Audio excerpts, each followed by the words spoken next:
Last week, I posted a TikTok about this flag. Some of my fellow Namibians shared their concerns and I need to clarify a few things. My title may have been misunderstood. This flag is purely symbolic. It's not an official creation of either of the countries. I couldn't find anything conclusive about the history or origin about this joint flag. What I did find is on Wiki Commons, a user named Rossi Leone uploaded a version describing it as a flag that could be used by Namibian German athletes to show their dual nationality. I also came across some Reddit users who created their own alternative designs. This joint flag can actually be purchased online. That's how I found it. I first came across the flag while preparing for events here in Berlin for the Sister Cities in Action projects and the Berlin Windhoek Tandem, which is the city partnership. So let's just be clear, this flag was not created by any government or official organization as far as my knowledge goes. Without a doubt, the Namibian flag itself is something that we should be proud of.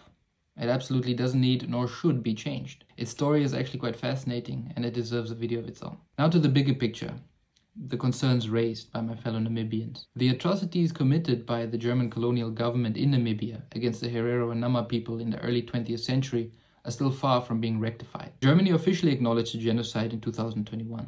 President Steinmeier, at former President Hage Geingoob's funeral in 2024, said that an official state apology will still happen, but that statement was met with quite some criticism due to the timing. Germany and Namibia agreed on a 1.1 billion euro support package for social development projects, but the situation remains unresolved and controversial. In my opinion, it should be far more. It should be €1 trillion.